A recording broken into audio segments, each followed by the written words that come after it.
제가 오늘부터 교회의 가장 중요한 구성원이었던 우리 교우들에 대한 우리 또 그 교우들의 마음을 또 다루는 그리고 감정을 회복하는 방향으로 또 말씀을 좀 나눠볼까 합니다. 제가 그동안 교회론에 대해서 좀 이야기를 계속 해왔고요.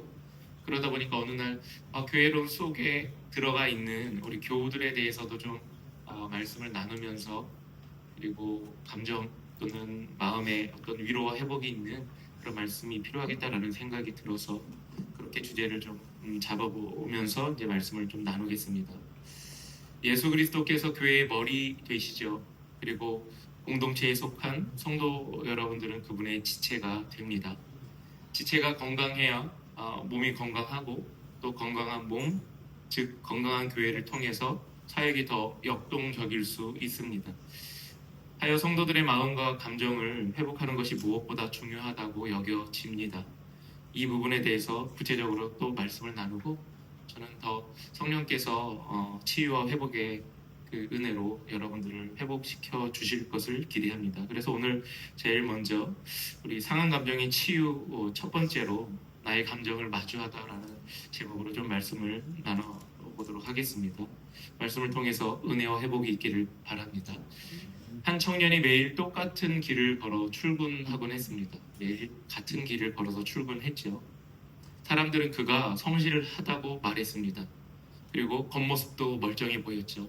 매일 같은 길을 출근하는 성실한 그 모습을 보면서 참 멀쩡한 청년이구나 라는 생각을 사람들은 했습니다. 하지만 그에게는 아무도 모르게 짊어진 배낭이 하나 있었습니다. 그 배낭 안에는 돌덩이들이 가득했죠. 하나는 실패, 또 하나는 사람들의 기대, 또 하나는 자신에 대한 실망. 이 돌덩이들을 매일 조금씩 돌덩이들은 무거워졌고 청년의 어깨는 점점 더 아래로 지쳐가며 처졌습니다. 그러던 어느 날 그는 그 무게를 견디지 못하고 길을 가다 길가 벤치에 털썩 주저앉았습니다. 그 앉아있는 모습을 보고 지나가던 사람이 무슨 일이냐고 이제 물었죠. 그는 그 사람에게 대답했습니다. 그냥 피곤해서요 라고 대답을 했죠. 겉으로는 피곤해 보였지만 사실은 마음이 무너져 있었던 것이죠. 겉으로는 별일 없어 보여서 그냥 피곤해서요 라고 말했지만 사실 이미 그의 마음은 무너져 있었던 것입니다. 어떤 사람의 우울한 감정은 이렇게 잘 드러나지 않습니다. 제가 방금 말씀드린 이 이야기는 어떤 사람의 또 그 우울한 감정이 묻어나는 글이죠. 이처럼 우울은 겉으로 잘 보이지 않지만 마음 깊은 곳에 무겁게 쌓이는 감정의 돌덩이들입니다. 때로는 말할 힘조차 없고 그냥 숨만 쉬는 것도 힘들게 느껴지는 감정이 바로 이 우울이라는 감정이에요. 제가 다른 얘기 한 번 더 말씀드리겠습니다. 한 아이가 생일을 맞아 풍선을 선물로 받았습니다. 여러 개를 받았어요. 그래서 어떤 풍선은 파란색 풍선, 그리고 빨간색 풍선, 노란색 풍선을 선물로 받았어요. 그 풍선을 들고 집 안으로 들어갔어요. 집 안에는 화려하게 풍선으로 장식되어 있습니다. 그 풍선을 받은 아이를 보면서 사람들이 말을 해요. 와, 좋겠다. 선물 받아서 좋겠다. 그리고 생일에 그 풍선 많이 받았는데 되게 부럽다. 집 안으로 가져간 풍선은 집 안을 화려하게 장식을 했습니다. 그러던 어느 날 밤 아이는 침대에 누워 엄마에게 말했어요. 엄마, 풍선이 이렇게 많은데도 저 지금은 하나도 기쁘지 않아요 라고 엄마에게 말을 했습니다. 엄마는 이상해서 물었어요. 아니, 처음 풍선을 받을 때 그렇게 기뻐했던 아이가 지금 시간이 지난 후에 풍선에 대해서 더 이상 기쁘다고 즐겁다고 말하지 않는 그 아이를 보면서 엄마가 물었어요. 아니, 왜 그러니? 너 좋아하는 색깔도 다 있잖아. 빨간색도 있고 파란색도 있고 노란색도 있잖아. 그러면 계속 즐거워해야 하는 거 아니야? 라고 아이에게 물었죠. 그런 아이가 엄마에게 대답을 했습니다. 예쁘긴 한데요. 안에 바람이 없어서 만져보면 다 흐물흐물해요. 라고 엄마에게 대답을 한 겁니다. 그 아이는 모양 그대로지만 바람이 빠져버린 풍선을 만지면서 이제 허전함을 느낀 것이죠. 우리의 삶도 그럴 수 있습니다. 겉으로는 직장도 있고 가정도 있고 교회도 있지만 마음은 비어 있습니다. 예배를 드려도 감동이 없고 사람들과 대화를 해도 외롭고 그리고 공허합니다. 공허는 단순히 심심한 것이 아니죠. 마음의 중심에 있어야 할 무언가 사라졌을 때 나타나는 신호가 바로 공허입니다. 제가 지금 우리 일상에서 수시로 느끼지만 무엇인지 정확하게 모르고 있던 두 가지 감정을 말씀드렸습니다. 하나는 우울이고요. 하나는 공허입니다. 내가 무언가 열심히 살아가고 있는데 내가 어떤 대단한 돌덩이를 지고 살아가는 것처럼 즐겁지도 않고 그냥 열심히만 다람쥐 쳇바퀴 돌듯 살아가고 있는 내 모습, 그 속에서 감정은 점점 사라지고 그런 모습, 그게 이제 우울이고, 또 하나는 이제 공허라는 거죠. 사실 이 두 감정은 삶을 살 때 너무도 쉽게 우리의 마음을 파고 들어오기 때문에 그러려니 할 때가 되게 많습니다. 그냥 조금 우울하겠지, 그냥 조금 허탈하겠지라고 하는, 그렇게 흘려서 보내버릴 때가 너무 많죠. 우울이라는 감정은 이런 겁니다. 슬픔, 무기력감, 그리고 절망감 등의 감정이 지속되는 것을 말합니다. 삶의 의욕과 흥미가 줄어드는 심리 상태를 말하는 거예요. 여러분 한번 돌아보세요. 내가 지금 살고 있는데 의욕이 없어, 흥미가 없어, 그리고 절망감이 깊어라고 하면 내 마음에 이제 우울이 이제 가득하다는 거죠. 그냥 단순히 기분이 안 좋은 날, 이런 날과는 차원이 다른 겁니다. 내가 그냥 오늘 하루 살아가는데 오늘 기분이 좀 안 좋아, 이런 날과는 이 우울이라는 감정과는 차원이 다른 거예요. 이 감정은 지속적이고 일상적인 기능에 영향을 줄 수 있습니다.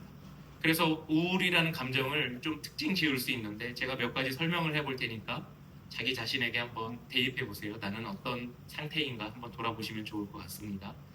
우울이라는 감정의 특징은 지속적인 슬픔 또는 울고 싶지만 눈물도 안 나는 상태, 이런 걸 우울이라고 이야기해요.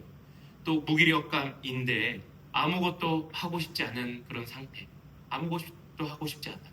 또 자기 비하, 그러니까 나는 쓸모없는 사람이다 라는 자꾸 나 자신에 대해서 이런 비하를 되뇌이는 것, 이것도 우울이죠.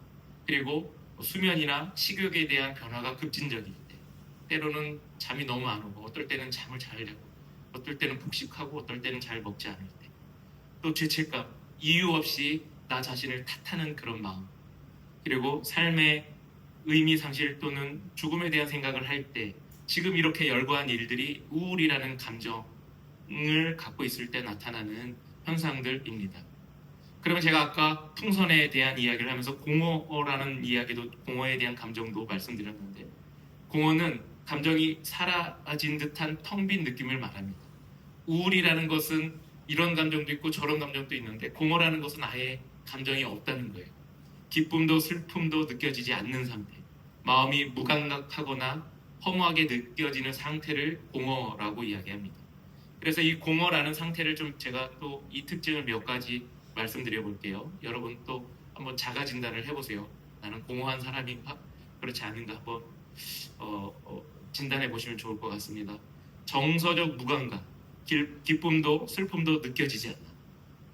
막 차장을 하는데 또는 행복, 재밌는 걸 보는데 웃지 않아. 그냥 무표정한 것으로 볼 때, 또 슬픈 어떤 영화를 볼 때 눈물도 안 나. 이런 게 이제 공허라는 거예요. 기쁨도 슬픔도 느껴지지 않는 상태. 정체성의 혼란, 가끔 문득문득 드는 생각이 날 때 이런 거예요. 나는 누구인가? 지금 왜 살고 있나? 이런 생각을 자꾸 하게 되면 공허라는 감정에 함몰됐다라고 보면 되는 거예요. 감정도 없고 문득 드는 생각이 나는 왜 살지? 나는 누구지? 라는 생각이 들 때, 또 삶의 목적이나 의미를 상실한 상태, 삶을 사는데 내가 돈 벌러 왜 가는지, 직장을 왜 가는지, 밥은 왜 먹고 있는지, 이 사람들과 왜 같이 앉아있고 얘기를 하는지, 이런 상태, 이것도 공허라는 거예요. 그리고 일상을 살아가는데 만족을 느끼지 못하는 것, 먹어도 별로 행복하지 않아, 맛있는 걸 먹어도. 그리고 좋은 데 가 있는데 좋은 느낌이 안 들어. 이런 게 이제 공허라는 거예요. 그리고 인간관계에서의 소외됨도 공허의 한 부분입니다. 누구와 있어도 혼자 있는 것 같은 느낌, 여러 사람들과 같이 앉아있는데 혼자 앉아서 혼자 있는 듯한 느낌을 계속 갖고 있다면 그것도 공허라는 거예요. 제가 지금 공허에 대한 이야기를 했어요. 여러분들은 어떠세요? 우울에 대한 이야기도 했습니다. 여러분들은 어떠세요? 지금 여러분의 감정이 약간 우울한 상태인가요? 아니면 공허감이 좀 드는 상태인가요? 솔직히 말하자면 저는 꽤 이런 상태였던 적이 있습니다. 지금도 사실 진단을 해보면 이 가운데 꽤 몇 가지는 나 이런 상태인 것 같아 라고 할 수도 있습니다.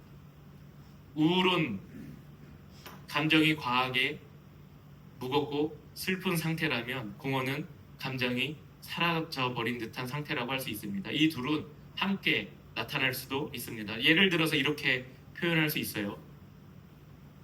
계속 우울했더니 이제는 아무 감정도 느껴지지 않는다. 여러분 일상에서 또 요즘은 무거운 돌을 안고 있는 느낌이다 이런 말을 자주 하게 된다면 그건 이제 우울한 감정을 갖고 있다고 보면 되는 거예요. 또 속이 비어 있어서 아무것도 느껴지지 않아 라고 말을 자주 하면 이거는 그 마음의 상태가 공허의 상태라고 보면 되는 겁니다. 이 둘이 합쳐져서 복합돼서 나타나기도 하는데 기쁘거나 슬프지도 않고 그냥 모든 게 다 허탈해 멀게만 느껴져. 그러면 우울과 공허가 같이 있는 겁니다. 이 둘을 같이 갖고 있는 거예요. 여러분들은 어떠신지 한번 돌아보시면 좋을 것 같습니다. 그러면 나 지금 그냥 목사님 우울해요. 지금 공허감이 가득 있어요. 그러면 이 감정에 대해서 나 그냥 숙명처럼 받아들이고 살겠어요. 그래야 할까요? 여러분 그렇게 살아야 할까요? 늘 우울하고 늘 공허하게 살아야 할까요? 목사님 이거는 잘 해결이 안 되는 것 같아요. 그냥 시간이 지나고 뭔가 나도 모르게 좋은 일이 생기면 내 마음에 쌓여있던 감정들이 자연스럽게 사라질 거예요. 이렇게 말하시겠어요? 그러지 않을 겁니다. 그렇게만 된다면 얼마나 좋겠습니까? 하지만 이 우울과 공허가 그렇게 해결되지 않아요. 그렇게 되지 않더라고요. 그저 또 무시한다고 사라지지도 않습니다. 사라지는 감정이 아니죠. 주님께서는 우울한 감정, 수많은 짐을 안고 사는 사람들에게 다음과 같이 말씀하십니다. 마태복음 11장 28절의 말씀인데요. 제가 한번 읽어볼게요. 너무나도 잘 아는 말씀이에요. 수고하고 무거운 짐진 자들아 다 내게로 오라. 내가 너희를 쉬게 하리라. 이렇게 말씀하십니다. 저와 여러분이 지고 있는 그 짐, 우리가 지고 갈 게 아니라 예수님을 찾아가서 그분 앞에 내려놓고 주님과 함께 쉼을 가라고 예수님께서 우리에게 말씀하셔요. 예수님 아셨죠? 야, 너희들 우울을 갖고 있구나, 무기력하구나, 공허하구나, 무엇도 하려고 하지 않는구나 라는 이 감정에 대해서 예수님께서 수고하고 무거운 짐진 자들아 다 내게로 오라. 내가 너희를 쉬게 하리라 이렇게 말씀하시죠. 예수님은 뭐 별 감정 없으시니까 그런 힘든 감정 예수님 아시겠어요? 어떻게 우리에게 이렇게 쉽게 얘기할 수 있으세요? 라고 말할 수 있겠지만 사실 예수님도 이런 감정을 갖고 계셨죠. 마태복음 26장 38절 한번 보면 이런 말씀이 있어요. 이것도 여러분 다 아시는 말씀이에요. 제가 읽어볼게요. 이에 말씀하시되 내 마음이 매우 고민하여 죽게 되었으니 너희는 여기 머물러 나와 함께 깨어있으라. 예수님 이렇게 말씀하시죠. 예수님도 우울에 대한 감정, 공허에 대한 감정을 갖고 계셨어요. 그런데 예수님 그 감정에 함몰돼서 십자가에 달려 죽는 그 사역을 외면하지 않으셨어요. 그 감정에 함몰돼서 거기에 눌려있지 않으셨다는 거예요. 예수님도 겟세마네 동산에서 심각한 우울을 경험하셨습니다. 그분도 우리의 아픔을 아신다는 거예요. 우울한 감정은 믿음이 약한 것이 아니라 치유와 회복이 필요한 상태라는 것을 드러내는 거예요. 그러니까 우울한 감정을 갖고 있어서 뭐 찬양하며 기뻐할 때 기뻐하지 않고 그냥 어둡다고 해서 저 사람 믿음 없어 이렇게 단정할 게 아니라는 거예요. 그냥 마음의 상태가 지금 그러니 치유와 회복이 필요한 상태다라는 것을 이해해야 한다는 겁니다. 우리가 진정으로 예수님을 의지하고 그분께 나아간다면 우리의 마음에 뻥 뚫려 있는 이 구덩이에 예수님 내려오셔서 우리를 메꾸시고 다시 우리를 채우시고 회복해 하신다는 거죠. 오늘 함께 읽은 시편 42편은 다윗조차도 심각한 공허를 경험했다는 것을 보여줍니다. 41절 제가 한번 읽어볼게요. 42절 시편 42장 잠깐만요. 내 영혼이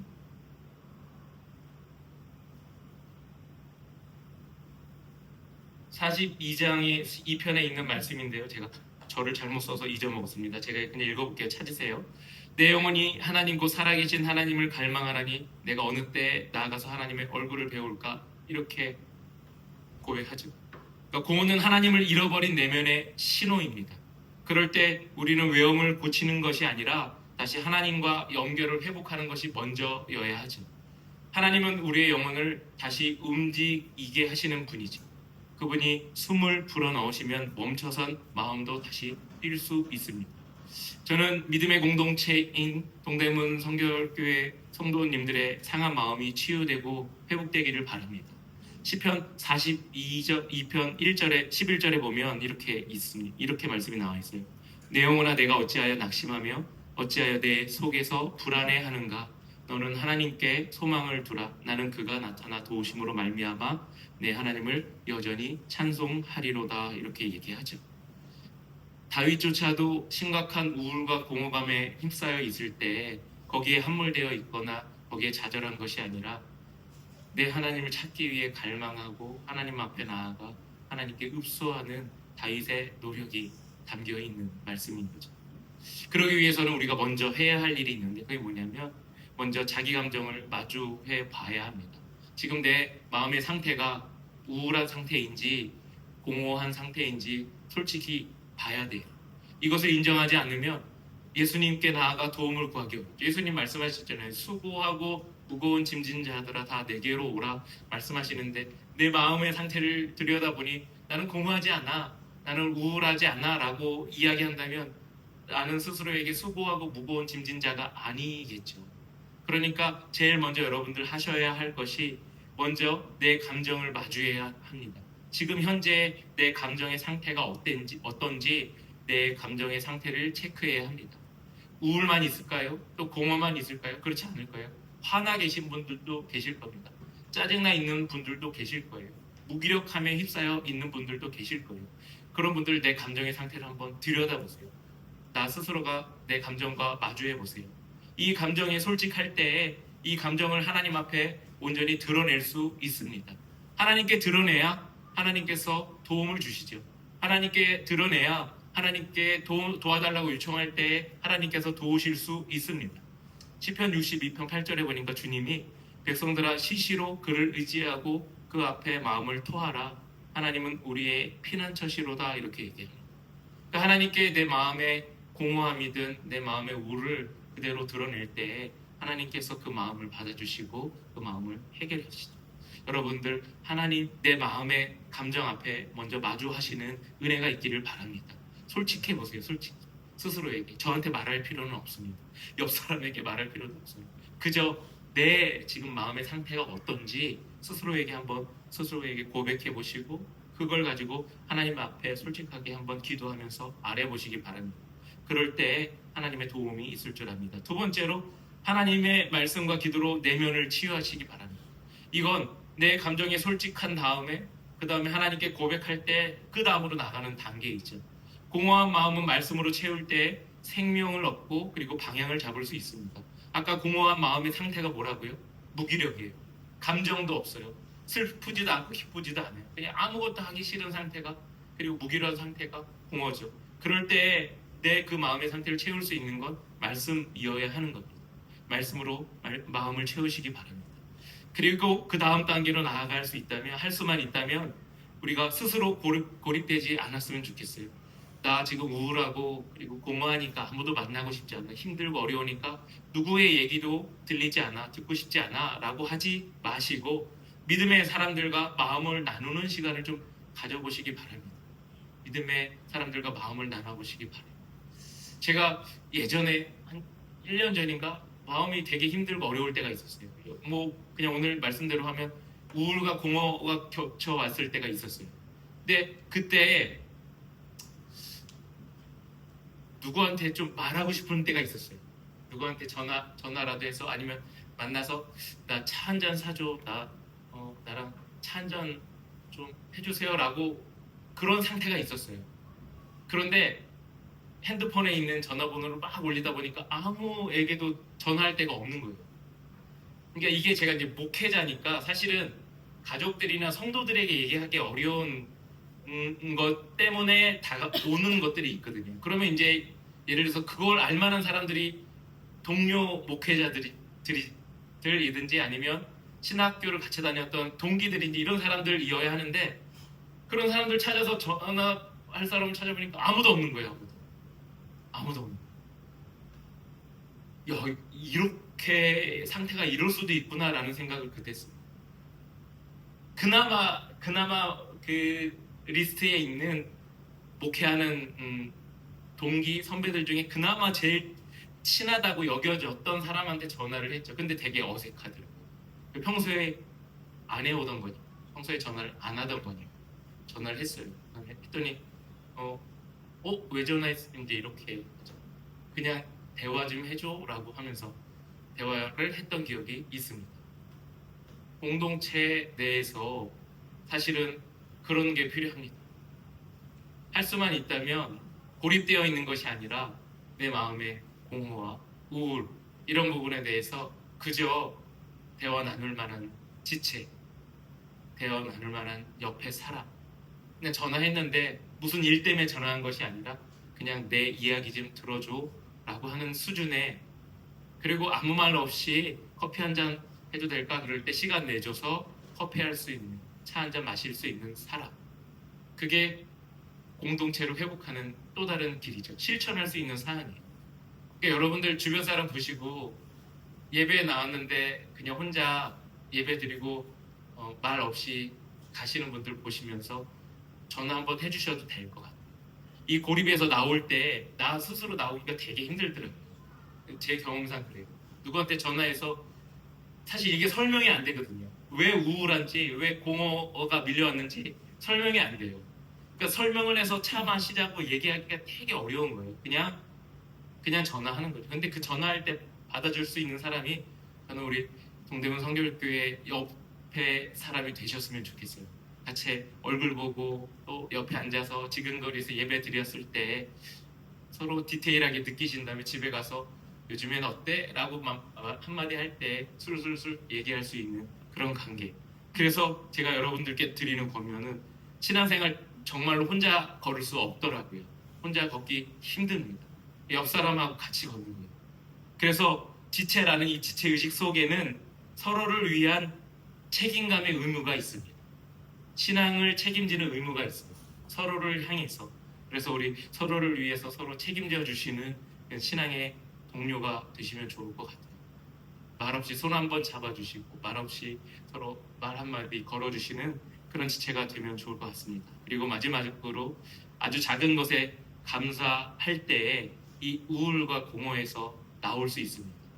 이 우울이라는 것, 공허라는 것은 감사가 없어요. 그냥 나는 왜 이럴까? 나는 어떻게 살아야 하지에 함몰되죠. 그런데 아주 작은 것에 감사하기 시작하면 이 우울이라는 것, 공허에서 뛰쳐나올 수 있습니다. 내가 지금 혼자 드리는 예배가 아니구나.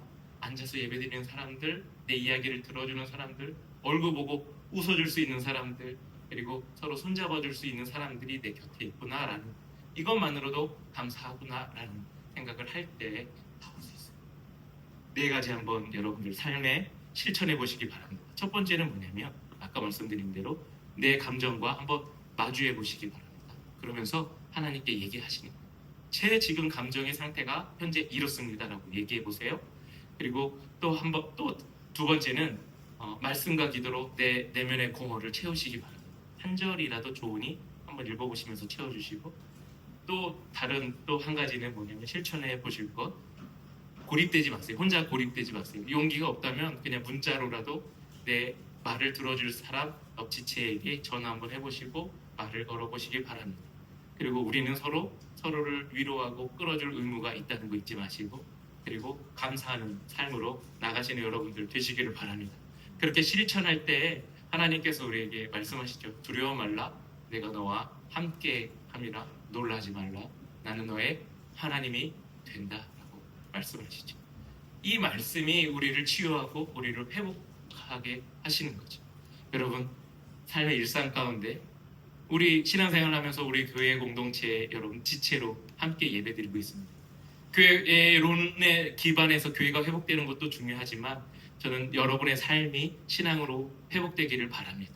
여러분 지금 어떤 감정을 갖고 있는지 저는 잘 몰라요. 그렇지만 여러분 스스로에게 한번 솔직하시고 그것을 통해서 회복하는 그 방향으로 나가시기를 간절히 소망하고 축복합니다.